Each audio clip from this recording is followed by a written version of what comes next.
Welcome to Some Things Considered, the podcast where we are obsessed with story. We celebrate creativity and we talk to cool people to find out what makes them tick. I'm your host, Sean Murphy. I'm an author. I direct the Center for Story at Shenandoah University, and I run the nonprofit 1455 Lit Arts. For more about me and what I do, check out seanmurphy.net.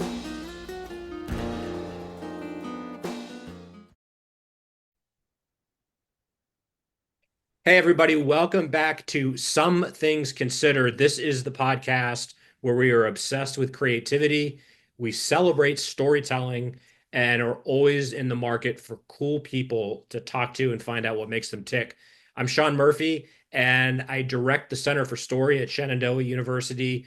I run 1455 Lit Arts. You can find out more about me at seanmurphy.net.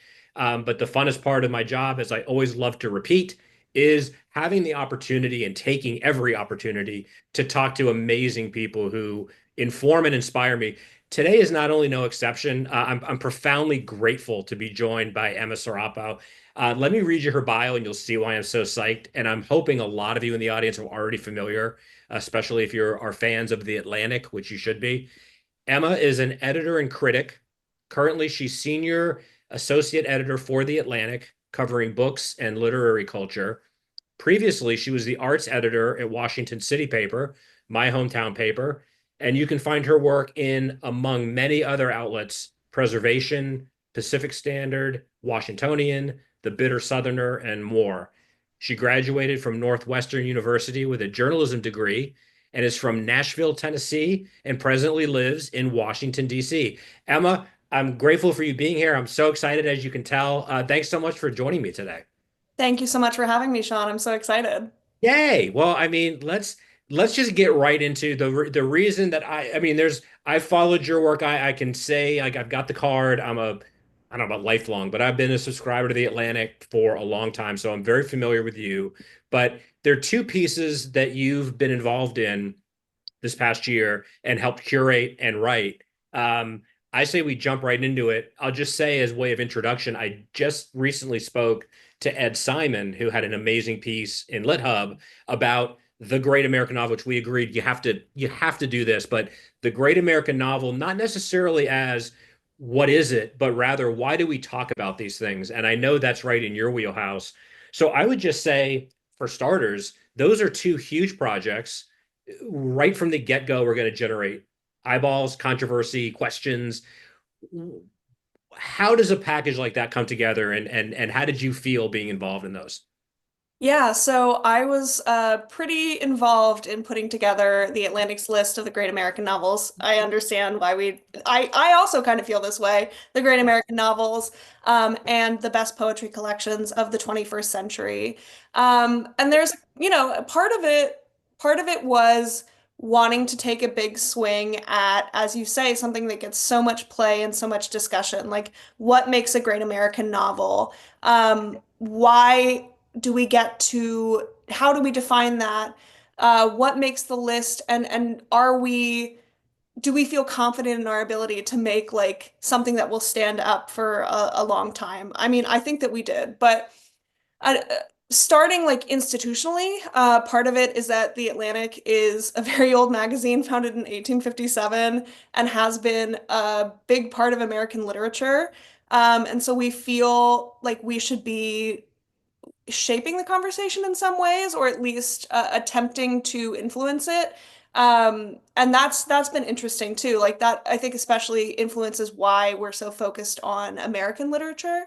Um, Beyond the fact that, most of our staff is American, like it's something to do with the actual brand of the Atlantic. But also, I think we're all very devoted to literature. We're all very devoted readers. We care a lot about the novel. We care a lot about fiction. We care a lot about literary quality. So when we kind of put our heads together and started thinking about this, it went from something that was funny and ambitious to something that was very serious, but very serious in a way that was never too self-serious, if that makes sense. So part of the reason that I agree with the sort of air quotes of Great American Novel is that we knew we were never, and we weren't trying to make an unimpeachable list. I don't think that's possible, right? Like that's not how literary quality is it's just not a realistic thing to try and do.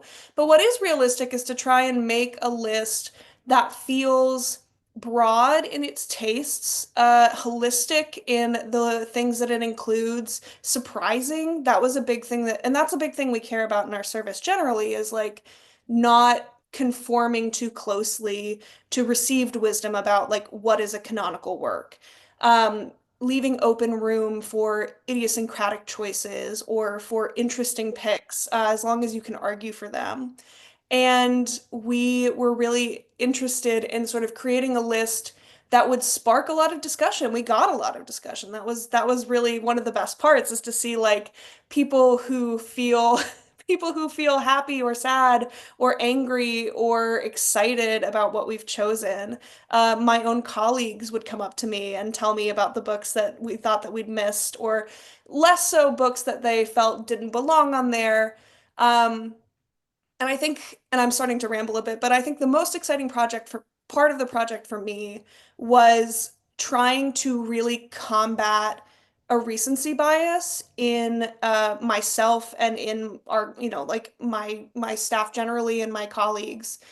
We really wanted to think about the books that may not be widely circulated today, but for, that is not always a marker of literary quality. That is sometimes just a marker of pure luck of distribution. Gatsby is so popular because of its distribution to soldiers. And so we finding and discovering books I had never heard of, books that were fascinating and challenging and strange, like that was really wonderful. And then also arguing for like the 21st century canon. Thank you for that. I love it. One of my opinions, kind of firmly held. I have a lot of loosely held opinions, but I think the whole enterprise of making a list, right, is quixotic. People that take it seriously understand even if you could declare this is the list, no one would want that authority or responsibility. But what I love about it is inveterate list makers, of which, as far back as I can remember, whether it's rock songs or like this ranking, it's a passionate, it's a labor of love. But when responsible critics do it, I think what gets lost sometimes in easy dismissals of like that it's elitist is it's a gateway to conversation, it's a gateway to dialogue, and it's a gateway to discovery. And I think what you're talking about, and what I frankly think that the list you all came up with was brilliant, is there was enough of all of that. It didn't have recency bias.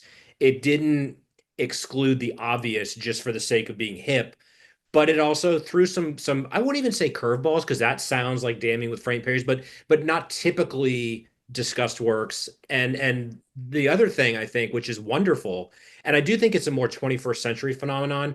I came of age when the canon was still capital C and like very white, very male. Norton Anthology in the 20th century was still a very white enterprise.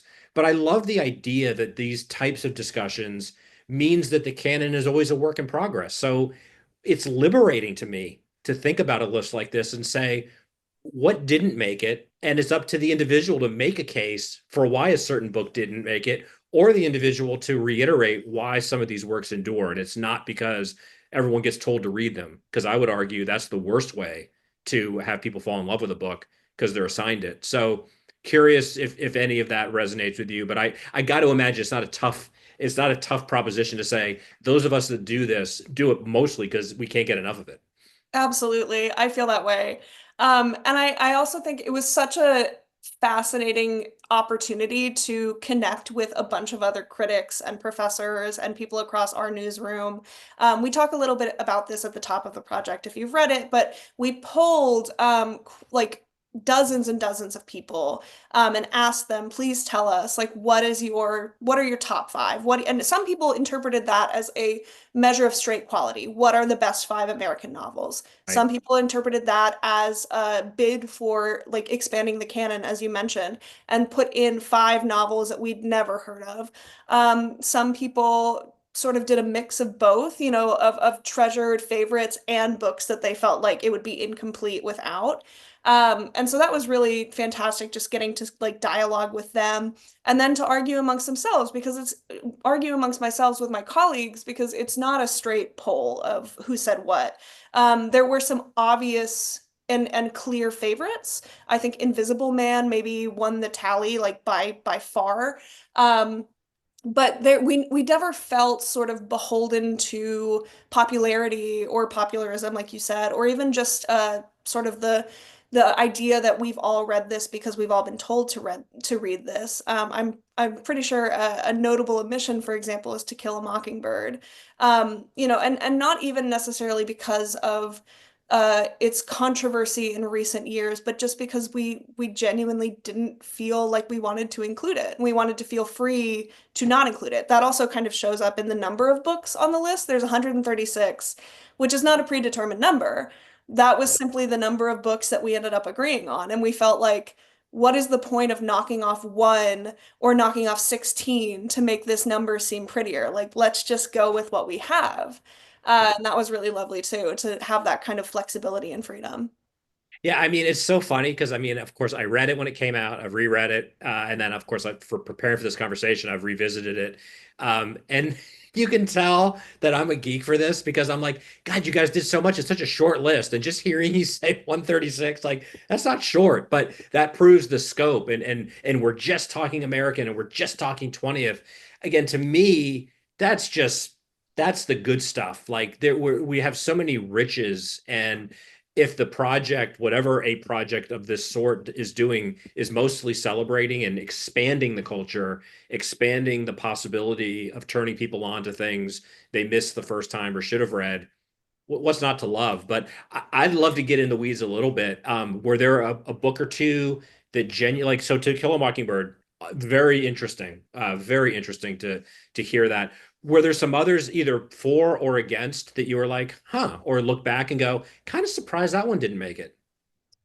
You know, one that just keeps coming up for me is it did not make the final list, but one that I thought was so fascinating was Peyton Place by Grace Metalius, which is the book upon which the famous soap opera is based. Yeah. And I can't remember who suggested it, but essentially the argument was like this was a genuine bona fide bestseller sensation, and it changed sort of like domestic and dramatic fiction in the mid-century. And I just thought, like, that's the kind of book, right, where sometimes another thing that we wanted to be flexible on was sort of okay, let me rephrase this. Great is subjective, as we've been discussing. And Totally. sometimes a great novel is great for its innovation with form and language, and sometimes a great novel is great for its impact on culture and the things that came after it. And sometimes, ideally, a novel is a synthesis of all of those when it's truly great. But yeah, that was a really fascinating one that didn't quite make it on. Um, I was a big booster of Kevin Wilson's Nothing to See Here, Okay. which is one of the few sort of 21st century novels that made it onto the list. And I really adored that novel. I really felt like it created such a world in such like a small sort of compressed period of time and a compressed set of characters. And that was one that I was sort of willing to go to bat for with my colleagues, and I'm sure they all have different ones that they would talk about too. But yeah, I don't know. I'm trying to think of other specific titles that stand out. I had a colleague. I had a colleague tell me that we really messed up by not putting on Lonesome Dove by Larry McMurtry. Okay. And I have, no spoilers for upcoming coverage, but now I know when I want someone to write about Lonesome Dove, I know who to knock on the door of. Yeah, and we both have already mentioned it, but again, I think both my background, like as a grad student, and then as a critic and a writer and just lover of literature, something that comes up over and over again, but that I do think is missed, especially when we're talking about trying to infuse an appreciation of literature in people that aren't nuts like us, is there's a beautiful challenge that I think both the books in question and then the arguments have to do. They have to account for themselves.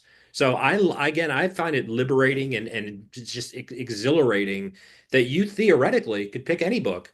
And it's Mhm. like, can you make a good case? Or why can you make a good case for why this isn't good? And I've found, just to name two, we've already touched on Gatsby, but 100-year anniversary, I'm all here for it, every conversation. But over my decades being the guy that I am, Great Gatsby and Moby Dick come up most often as easily dismissed works. And what I invariably find is the people haven't actually read the books. So there's a lot to unravel there. But I think, that can go one of two ways. You can explain like these works endure because they find new audiences.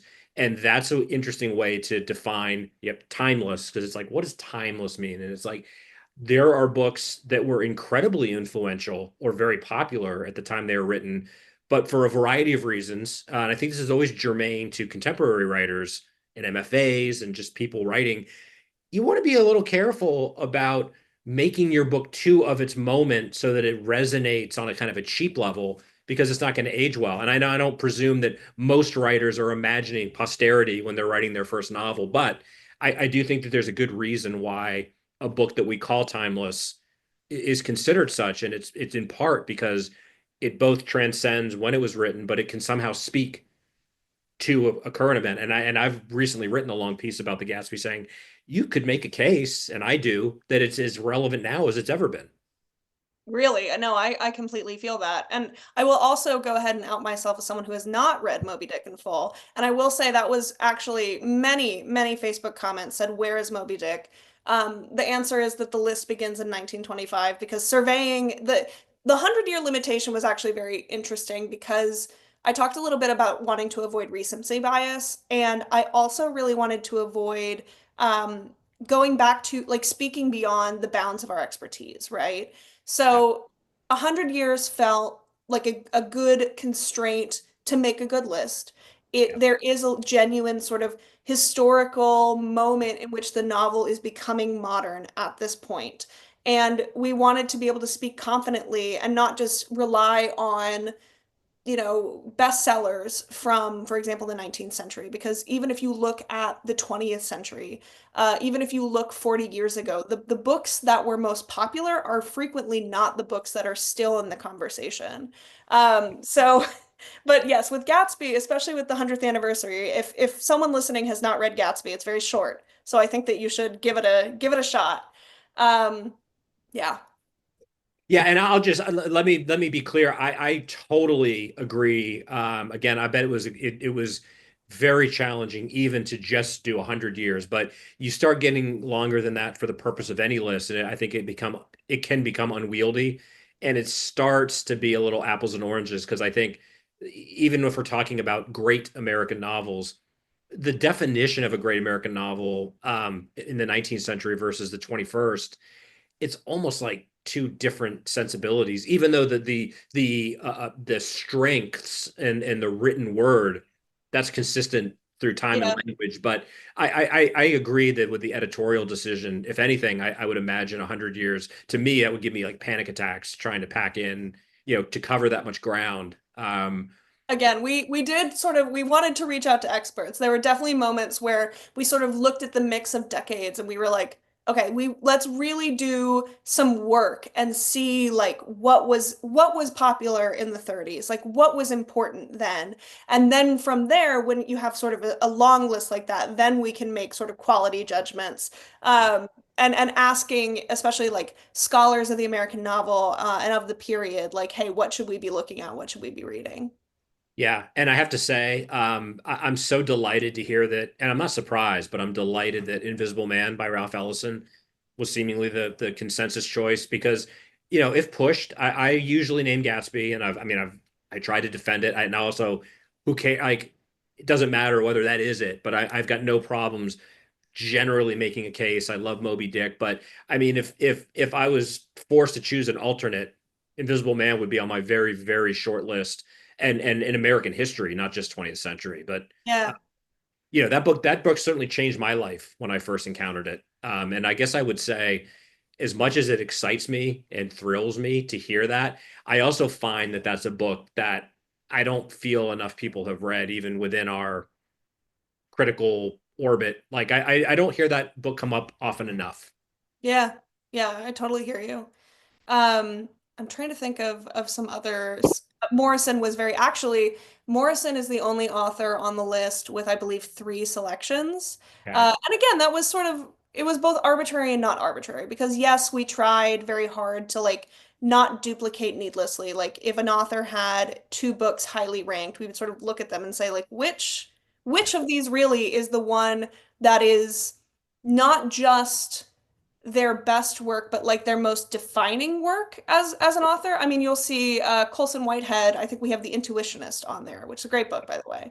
Yeah. And there are so many Whitehead books that came up in discussion, and we Mhm. ultimately said like this one is has a blend of it's asking interesting questions. It has a blend of sort of the all like magical realism and serious sort of base like thriller fiction, and that's the one that ended up winning. But back to Morrison, we really everything was kind of in play like Sure. from her body of work, Yeah. and we ended up picking three, and she's the only one who shows up that much, which I think is appropriate for her stature and her influence on American literature.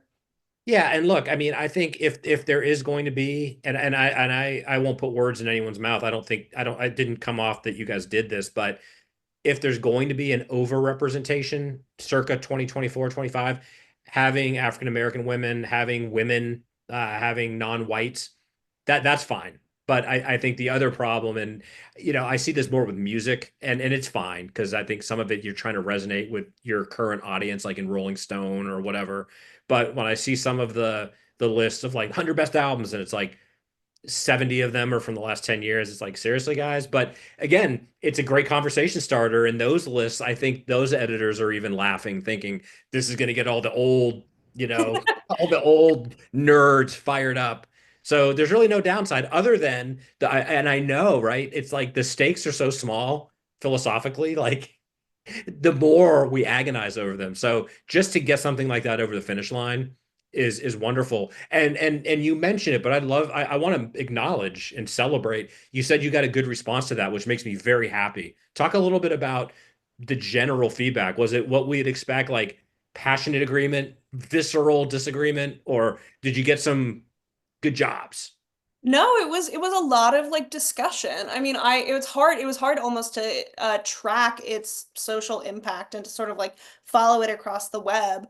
But we did a Reddit AMA and like spoke to people about like the decisions that we made and why. That was really generative and fantastic.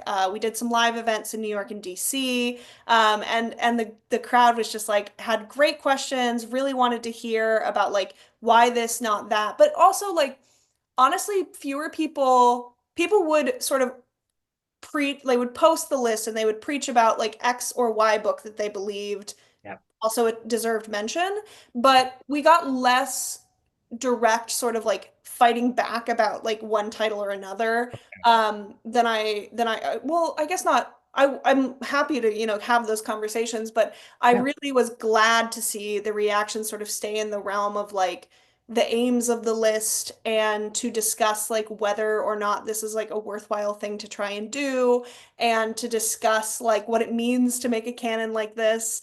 That all made me really, really glad. Yeah, yeah, that's great, and it's actually a perfect pivot to the other big project. And I've got, I mean, I'm as a published poet, fanatic proponent of poetry. Again, I'm your ideal target audience, but I also think so a list like that, looking at 21st century poetry collections would be welcome at any time. But I do think as someone that is concerned about the state of the art, which I think is, a generational. There's always going to be a cadre of people that are like genuinely invested in making sure the best possible case is made for why this stuff matters. But I think with ostensibly decreasing attention spans and lack of engagement with written text, if there has never been a better moment for poetry, my 2 cents is now's a great time because it's such a good gateway drug for more poetry, and then maybe longer bites of meaningful kind of written word, be they essays or novels or more poetry. I totally agree. And before I start talking about the poetry project, I have to like make shout out my sort of colleagues and compatriots in making this. Really, the list is the brainchild of Daniel Hepburn and Walt Hunter.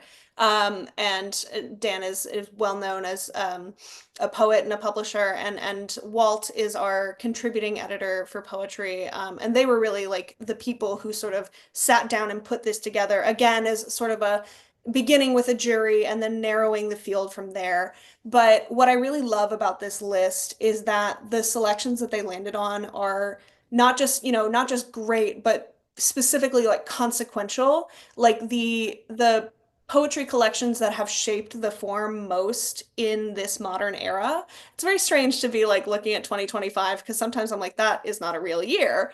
But we are, we're a quarter into this century. And Yeah. these collections are shaping like poetic tradition in the United States in a way that is really exciting.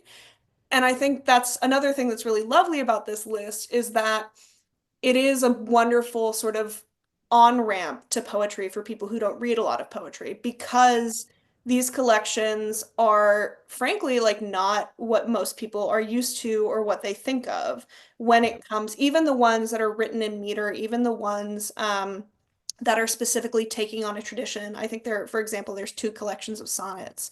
They do something really fascinating with that form. They do something new and unprecedented. I don't know if you can see my Anne Carson Knox. It's somewhere back here, but like that's a mind-blowing book, a mind-blowing artifact. And certainly not what people I think expect. And the way that it literally unfolds, the way it marries form and function, is so fascinating to talk about. So yeah, I love the list for that reason. I love the list because so many of those collections, like so many of those poems are available to read instantly, like at your fingertips. Yeah. And I encourage people to do that. They're linked in the list. For sure. Speaking of discovery, and I'll open up a can of worms and say I didn't really think about this till just now, but it occurs to me, although I don't have any issue. In fact, I adore contemporary fiction. You can find problems and trends in any decade. But if I had to be consigned to the 20th century, I could live the rest of my life pretty happily catching up on books I haven't read.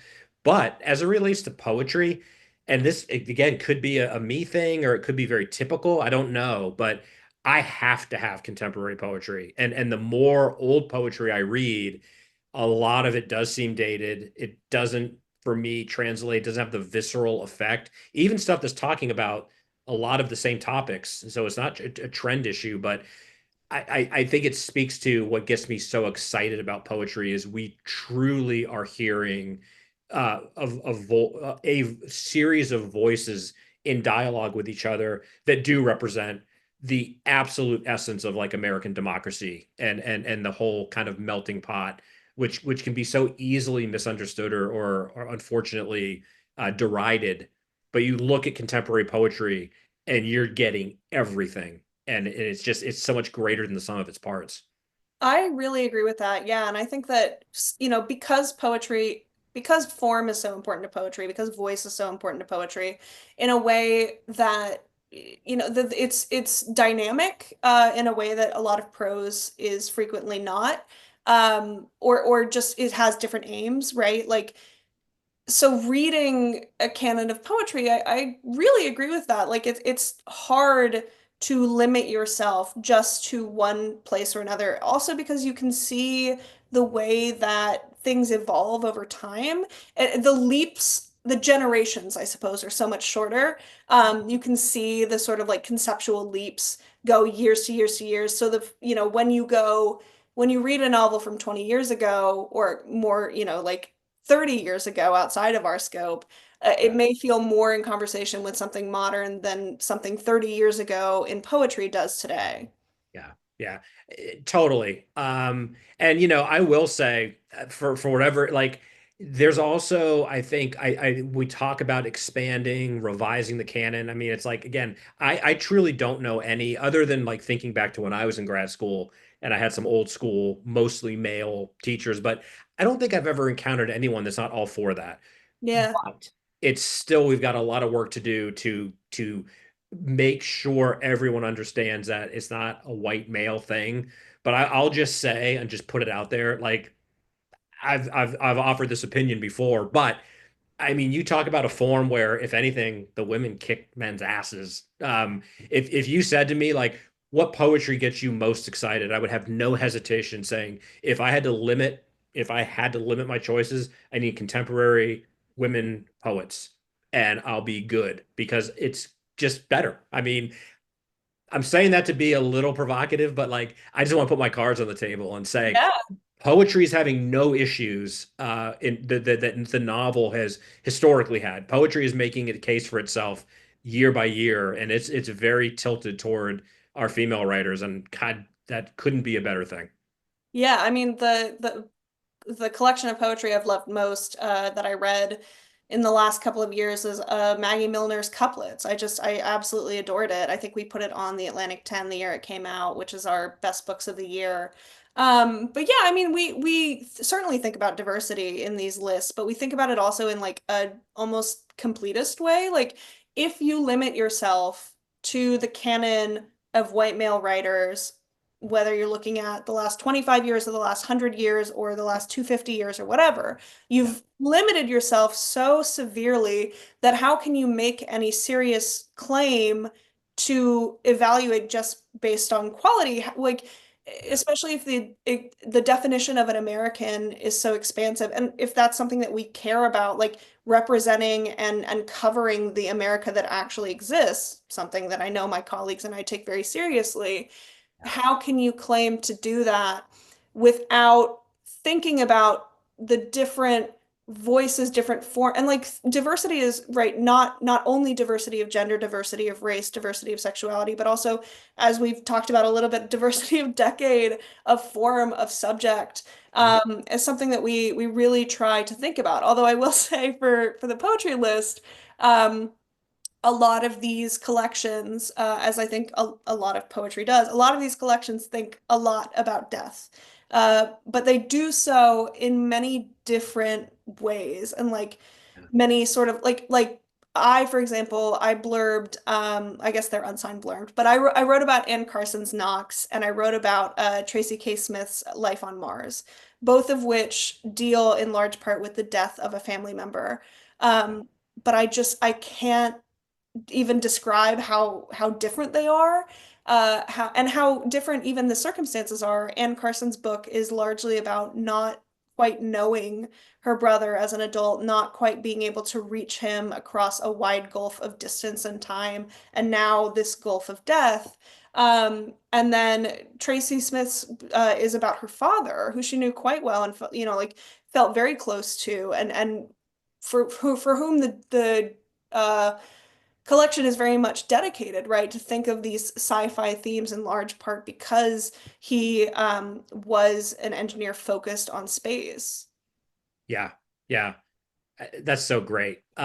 Curious if, like the novels, in your initial kind of culling of the list, were there a handful of titles that were just, in terms of feedback, like consensus choices, and you need not mention a single title, but were there a couple of poets and titles that tended to get the most approbation?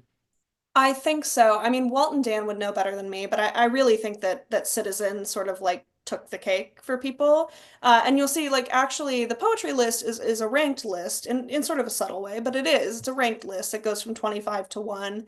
And number one is Citizen by Claudia Rankine. And that was, I think, far and away people's biggest, the thing they were most excited about. Right on, right on. So we said at the outset and before we came on, we said we were going to talk a little bit about, and this is also one I've got to, but no, not facetious at all, but just because it's so broad, but literary culture. And I would be remiss if I didn't at least ask you one question and just say, as someone that is very invested in this and writes about it. State of the literary culture, just since you've been doing this, what are you seeing now in terms of changes, consistencies, things you're excited about, things you're concerned with? Wow. Yeah. Lots of ups and downs. I mean, I sort of like, I don't really know how to plot one trend line because on the Yeah, one hand, things are going, like, for example, The Atlantic has, in the time that I have been there, invested heavily in books coverage, in a way that like other major magazines may not have been doing, or a way it previously wasn't, in a way that I think has been really beneficial in like opening up a new place for people to publish. But at the same time, I'm seeing so many places shutter. I mean, when I began my journalism career, it was really at sort of the tail end of the era in which you could get a commission by like tweeting something and an editor would DM you. And like, yes, maybe you were paid $200 for it, but like that's a byline, baby. that's And right. I talk not infrequently to students or to young people, and I really struggle to tell them where to pitch. Yeah, And that sort of closing of, I guess, the top of the funnel is really bad, I think, for the state of literary journalism. yeah, And oh, there's so many places that I could point to, so many things that are like positive and negative. I mean, I feel so grateful for like a robust and thoughtful indie press scene, and university presses too. And I really, especially right now, like university presses are doing really important work that I hope they are able to continue to do. yeah. Um, I I don't know. It seems more people are reading at the same time that the whole, like literacy is declining, nobody's reading. There's a very interesting sort of undercurrent in culture where I think books and literature are becoming a bit of a status symbol, or regaining some of the shine or polish that they may have lost, at least for people, my age. In the last couple of years, that's interesting. You see it with celebrity book clubs and sort of the hot girls read idea. Um, but I guess, yeah, I think the thing that we need most is places for people to talk about literature and be well compensated to talk about literature.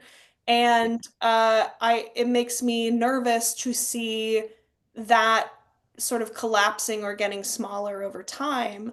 Um, both because like it's the kind of thing that drives literary discourse, as it were, and also it's an important way for people who think about books to become critics of books. Like this is sort of, I say this a lot, but journalism and writing and criticism, they're trades really anyone can ply. Like you can learn this. You don't need a fancy degree. And I worry about closing off avenues for people to sort of enter the conversation. Yeah, I mean, I really appreciate you saying that, and I appreciate the obvious humility and advocacy. One of the pockets of optimism that I find, and it could be a defense mechanism. I'd own it if I knew it was. I don't think it is. Like I find in some of the inherent challenges that technology and culture and politics, et cetera, there's always an opportunity to find the good there. And so when I every conversation I have, whether it's amongst students and other writers, invariably talking about AI, attention span, how literature is fading.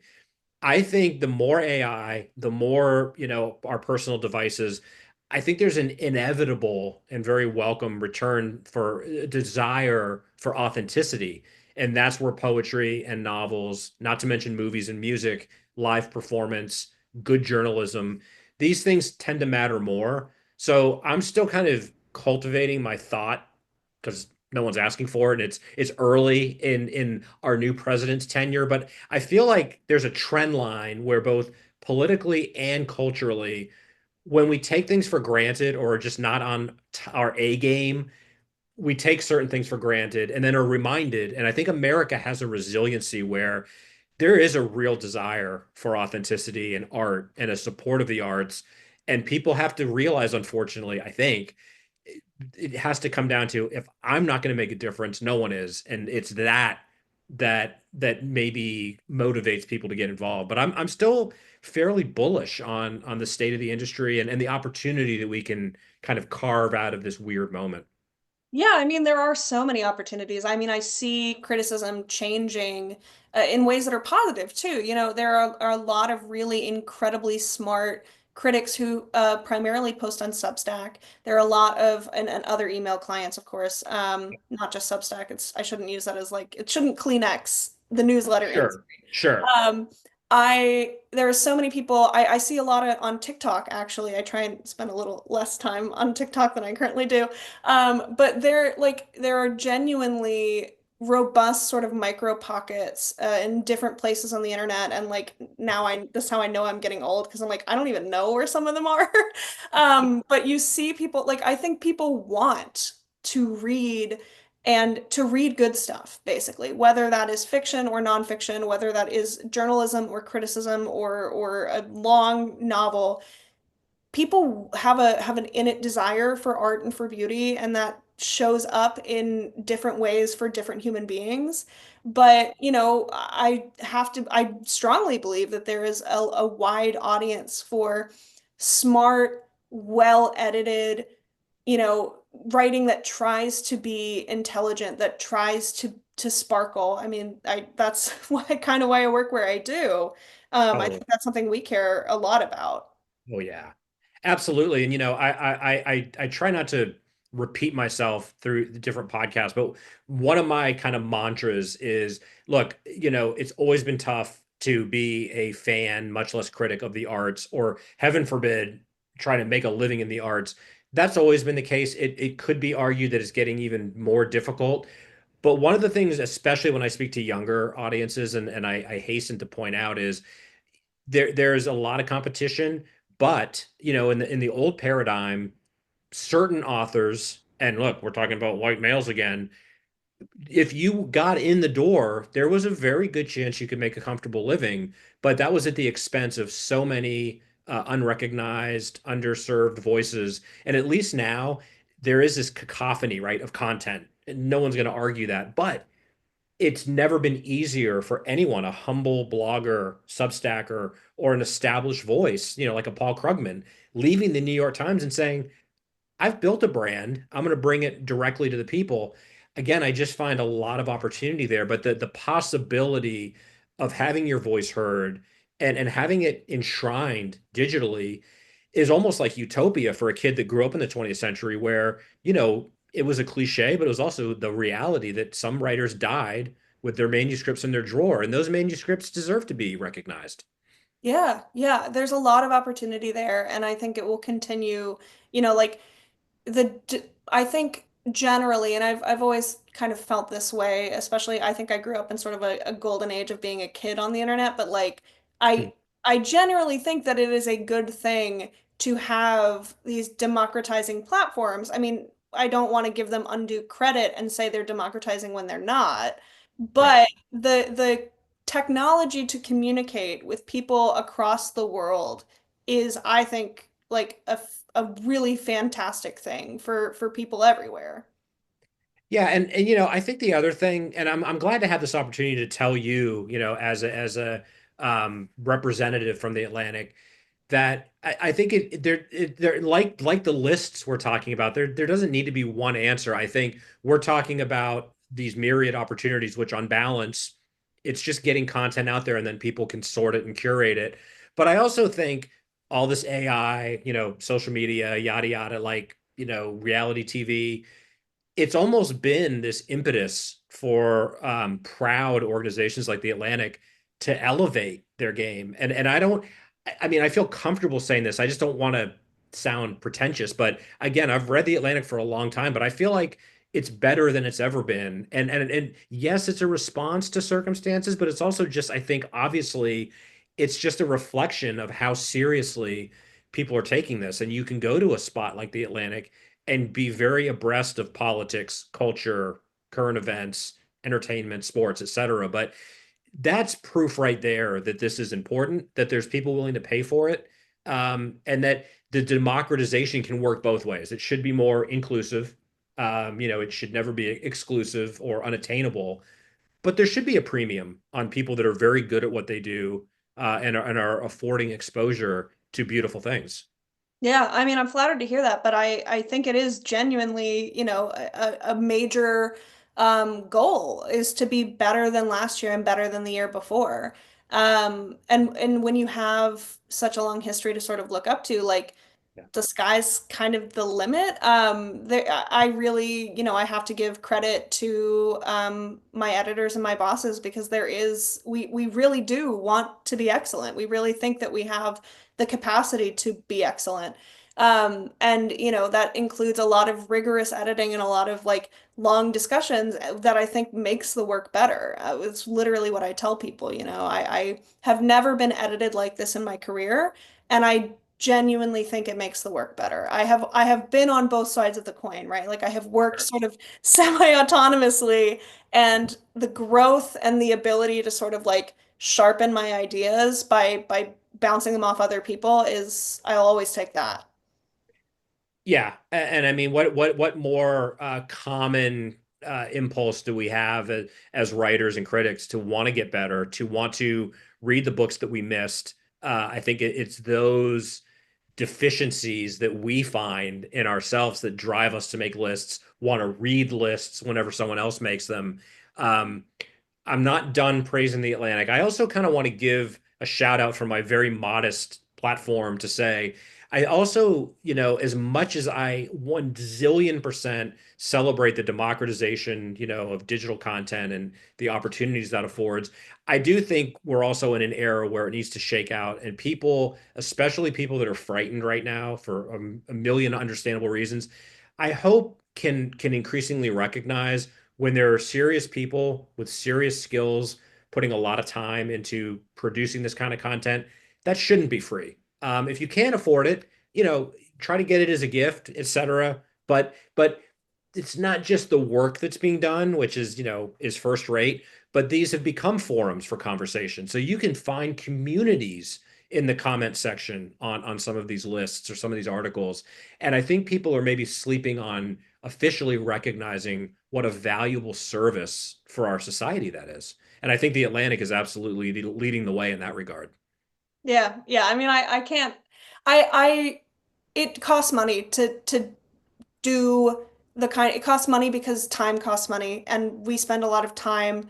And again, I'm sympathetic, right? Like I have worked many places in my career, a lot of them for not very much money or with not like a lot of money. And I also think I think about this a lot with a large part of my job is commissioning freelancers, and I have been in positions where I did not have as much of a budget to commission freelancers as I do now. And I feel, it almost feel like the freelance life is a very hard one. And I'm not saying that I just, yeah, it matters because everybody needs to eat. And I think that we need to invest in people doing their best work. Beautifully said. So speaking of that, especially for, well, I was going to say younger, but really writers of any age that are trying to elevate their game, I'm sure you're asked all the time about what advice you give or what words of inspiration and perhaps consolation at times. But please share, if there's someone watching this right now that's like, I probably need to get better, or I'm writing better than these people at the Atlantic. Like, what pieces of advice do you have for freelancers that maybe recognize it's tough out there, but you have to start somewhere, or there are, opportunities available? Yeah, I mean, I sort of have a spiel that like depends on who I'm talking to and what they're asking. It's if you're new to the biz, it's important to learn how to pitch. There are a lot of great resources for that. It's important to learn how to pitch in a way that makes the case for your story and for yourself. If you're trying to improve your writing, something that has really changed my writing and editing at The Atlantic is sort of a war on cliche, like a war on trying to really cut to the heart of, which is a cliche that is should not appear in the pages, but to cut to what you actually mean to say, Yeah. to come up with your own metaphor, to really think about the way that a phenomenon is happening and turn it over in your mind and try and come up with new language to describe it instead of falling back. Because sometimes I'll find in revision, when I say, my first draft of thinking is like, I want to get to the heart of this. And then I go, what do I actually want here? Yeah. What I Yeah. want is a clarity of idea, a clarity of purpose, a way to communicate. And that has been like actually like it's not always easy. And you can hear in my speech that like my first draft is very different from my last one. But that has been really transformative to my work, both as an editor and as a writer. I think that if you are, I mean, I also have to give props to my union. If you are on staff somewhere, I am really grateful for the Atlantic Union. I am very involved in the Atlantic Union. I think it has changed working conditions for me and so many of my colleagues. And just that has been really critical to sort of the development of my, position here in my career. Right. Um, and yeah, I don't know. And read more. It's Yeah. yes, time. I just said that time is precious and time is money, but Yeah. also like whether that's reading your competitor's work or reading novels or whatever, like genuinely devoting time to see, not just to see what other people are writing, but how they're doing it and sort of what the voice is. I mean, you can't go wrong. It's never wasted time. Like time spent thinking about your work is time spent working, essentially. And from the most basic, like I would like to pitch X outlet. Let me read their coverage and see like what their tone is like and what kind of thing is going to work here, to the most expansive, like I really want to read a novel that will expand how I think about fiction. Both of those things are investing in yourself and your writing. So beautifully stated. I love that. I want to put that like it would be a big pillow, but I want to crochet everything you just said on like the writer's pillow. But here, I think a couple of just quick reactions because there's so much there that I'd love to chew on. But the first thing, which I think everyone needs to hear or be reminded of, is that it's hard, writing well, even reading well is a practice. You need to be in shape. You need to kind of have your inner editor always, always looking over your shoulder. As it relates to that, I'll seize any opportunity to name check George Orwell. I think the best piece of advice I've ever read on writing is from his essay, Why I Write. And he basically says, as it relates to cliches, if you've seen something described a certain way, don't do that. And Emma, I'm sure you would agree. I am astonished to this day, no matter what level of writer, when I see cliches, and I'm like, even writers that I think are outstanding, it's mind-boggling. But I've lived by that rule to the best of my ability, and it's not only a way to avoid cliche, like duh, but it's almost like gasoline for finding new metaphors because you have to. And Yeah. that's where the magic happens in revision, allowing yourself to be open to the discovery of the process itself. And I think it just bears repeating again. I what you just said just nailed it. But I also think we're in a time where, for understandable reasons, but we're in this moment where everything is, we're trying to find the shortcut. And how do we hack? Like, how do I hack writing for the Yeah. Atlantic? Like, the reality is most writers, if you talk to them, or most musicians or most athletes, are going to say, most scholars, it took a lot of work, which is not an elitist way of saying, get in line, kid. It's more, there are very few of us that arrive fully baked. And part of what makes you good is not only writing a lot and writing badly, which, duh, again, but I really appreciate that you mentioned reading because I think at some point, any aspiring writer really has to ask themselves two questions. One, am I really reading and engaging? And no one has time. This has to be more important than anything else. And then you find the time or you make the time. It's really that simple and that difficult. Yeah, yeah. And I think a lot of too about, I feel just hearing what you're saying about eliminating cliche and sort of revising your work, like writing, the actual art of putting words down on paper, and writing as in creating a piece of work that really that has clarity of purpose and communicates what you mean to say, are like sort of two different practices. I'm very grateful that I came up in journalism because I don't have a problem writing, right? I don't have a problem putting words onto paper because I'm sort of used to that deadline crunch. I know it's not the same for everyone, but like I allow myself to have, can I swear on here? I allow myself to have a shitty first draft, Openly. which is advice I got long ago from a great writing teacher of mine, Megan Steelstra. And then the second part of the work begins, right? Which is like, so now I have this unformed mass of clay in front of me, like who's living in the marble? That's a mixed metaphor, but like what do I see here that I can pull out? Yeah. Yeah. And then it's just do it over again.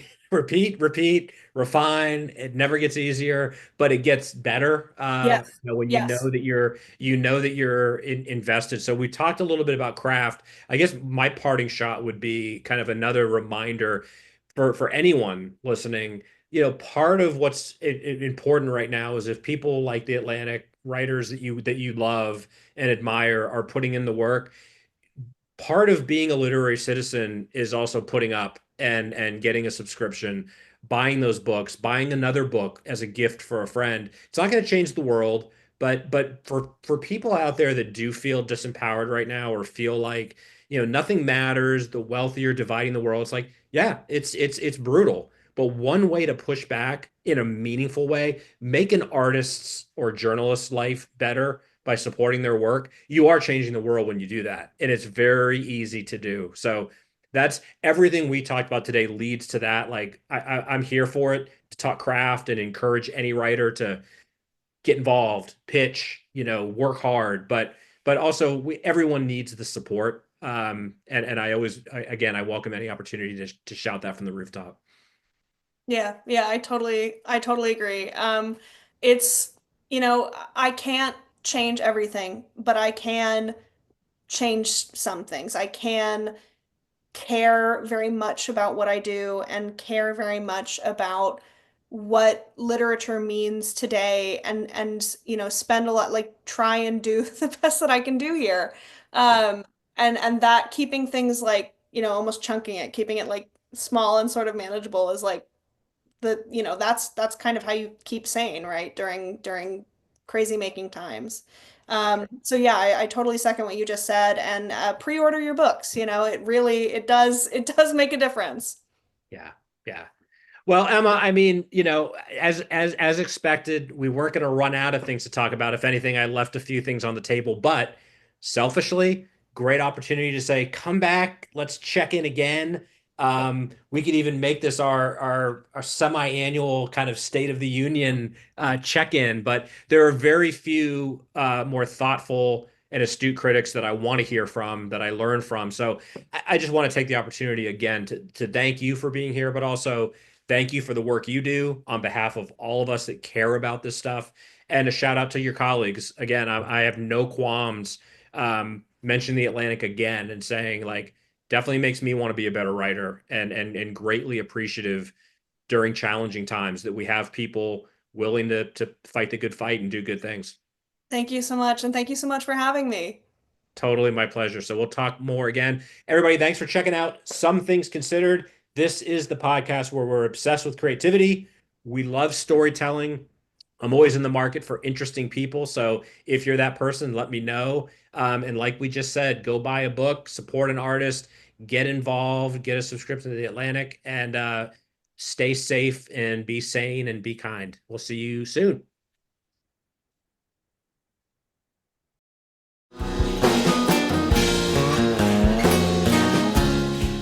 Thanks for tuning in to Some Things Considered. Find out more, including how to be a guest, at seanmurphy.net. Reminder, we are obsessed with story and celebrating creativity. Also, we're here to advocate for the arts by any means necessary. Drop us a line, get involved, and support our creatives who are the lifeblood of our culture. I'm Sean Murphy. See you on the next episode of Some Things Considered.